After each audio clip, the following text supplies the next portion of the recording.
What's up, my friends? My name is Italo, like Italy, but instead of the Y, the O at the end. I am so excited to be hanging out with you today. What I love so much about students is the questions you ask. In fact, I keep track of all the random questions students ask me in a note on my phone, and they're such a good questions. Let me show you some. Is ketchup really a smoothie? Is the WWE fake? Come on, guys, it's real. How many different types of squirrels are there? Is it possible to not have a belly button? I know one person who doesn't.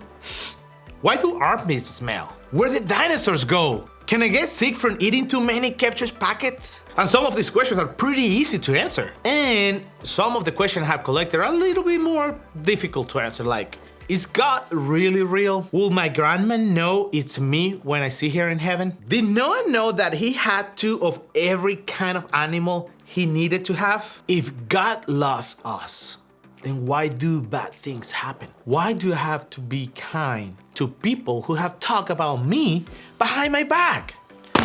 What does it actually mean to follow Jesus? Honestly, that last one is one I have asked before myself. It is one that I think most of us have thought about a time or two, maybe three. Maybe it's one you have been thinking about today as you show up here at church. What does it actually mean to follow Jesus? It's a pretty big question, right? I bet if you ask 10 different people here, you will get 10 different answers. And that can make figuring out what it really means to follow Jesus kind of confusing. And to be honest, we all have questions about what it means to follow Jesus. I think that's because it's a pretty big question with a lot of different answers. Maybe to you, it means showing up at church every week or participating in your group. That definitely has to be part of following Jesus, right? Or maybe it's more about doing things every day like journaling, praying, reading your Bible, listening to music. If you do that, you are following Jesus, right? Maybe you think following Jesus is about following the rules. It's more about what you do not do. You don't go to those parties, you don't say those bad words, you don't lie to your parents, you don't date that person who isn't making wise choices. Sometimes it might even feel like following Jesus means you don't get to have a lot of fun, right? Or maybe you hear the phrase following Jesus and you are not quite sure what it means. Maybe you wonder if following Jesus is the same as choosing to believe in Jesus. If that's you, I'm so glad you are here today for this conversation. I don't know about you, but when I look at all the stuff we think following Jesus is actually about, I find myself asking some other big questions. Is this really it? Is following Jesus really just about songs we listen to, or the church we attend, or the words we don't say? Is this what it really is about? For all the things we might have heard about how Jesus is life-changing, miracle worker, history maker, does following him really just come down to a long list of do's and don'ts? Well, I think when it comes to our biggest questions, we need better answers. We are not the only people that ask big questions about what it means to follow Jesus. It's actually a question people have been asking for a long time.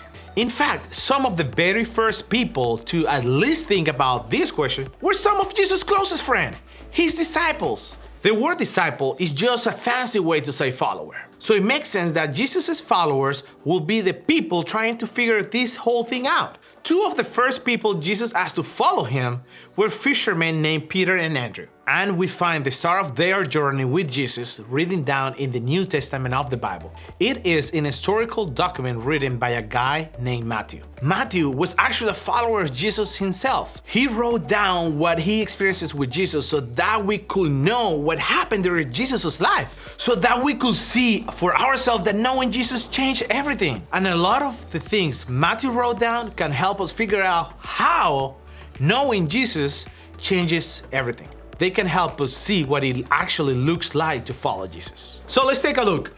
One day, as Jesus was walking along the shore of the Sea of Galilee, he saw two brothers, Simon, also called Peter, and Andrew, throwing a net into the water, for they fish for a living. Jesus called out to them, "Come, follow me, and I will show you how to fish for people." And they left their nets at once and followed him. Now, even though this all seems to happen pretty quickly, both Peter and Andrew had probably heard Jesus teaching before. Jesus had been preaching throughout the region, so they probably heard the things he had said. They knew what kind of person he was.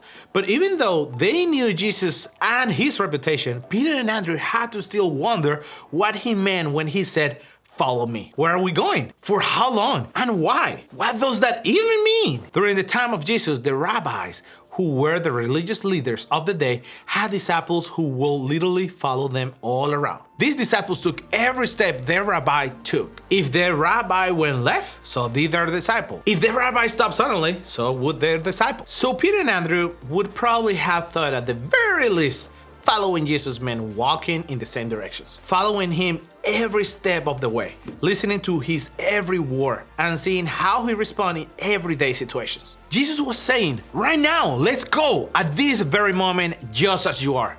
Go where I go, do things I do, hang out with me. But the reality is, Jesus meant so much more than that when he asked Peter and Andrew to follow him. Peter and Andrew were fishermen. They were used to catching fish day in and day out. What Jesus asked them was an invitation to do something totally different than what they're used to do. It was probably different than what they thought a religious teacher would ask them to do. I mean, notice what Jesus didn't say here. He didn't say, get good grades on your religious test and follow me. Go to church more and follow me. Be good and follow me. Sing more worship songs and follow me. Change the things you wear and follow me. Don't hang out with those people and follow me. No! Jesus simply asked Peter and Andrew to follow. Just as they were, they could walk with him. And immediately they did. I probably would have been like, okay bro, but can you at least tell me where are we going first? But these guys just went and followed. Of course, they could not have imagined where the journey would take them. But in that moment, they responded the best they could with what they did understand. They knew who Jesus was, and they knew he was inviting them to come with him. Now, spoiler alert, the journey was crazy for these guys. It was crazy for all of the men and women who followed Jesus around. Let me give you some highlights. They went on this wild road trip with Jesus for 3 years. They saw some crazy stuff like Jesus walking on the water and healing people, performing miracles. Once, he even brought a middle school girl back to life from the dead. True story, man.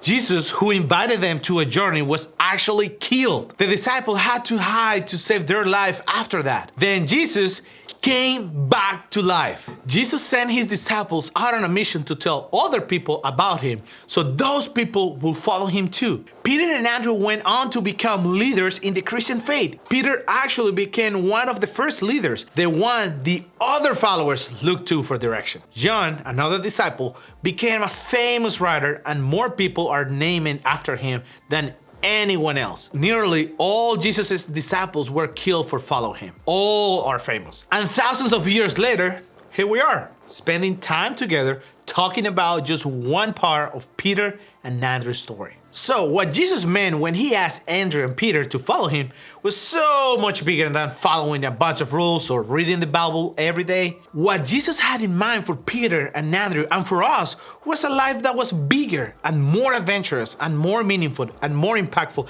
than any of them could ever imagine when they were just fishermen. Jesus had more in mind for who Andrew and Peter would become. He had more in mind for how much they would matter in the world. In other words, following Jesus changed everything in Andrew and Peter's life, especially in the areas that matter most. We can imagine that the two of them had a ton of questions about what following Jesus would mean for their life. But they were taking the next step in following Jesus without knowing all the answers. They were trusting him step by step as they went. And the same is true for us. Because following Jesus isn't about having it all figured out or doing all the right things.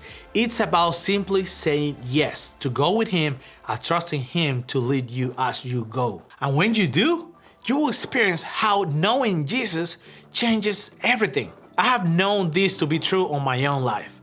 And I want you to experience how knowing Jesus will change everything as you follow him too. So, can you try 2 things for me this week? First, think about it. What do you think it means to follow Jesus? Be honest here. Is it a checklist, a bunch of do's and don'ts, something you are not even sure you believe in? Whatever it is, I want you to consider that there might be more to it. Following Jesus might be bigger than you think.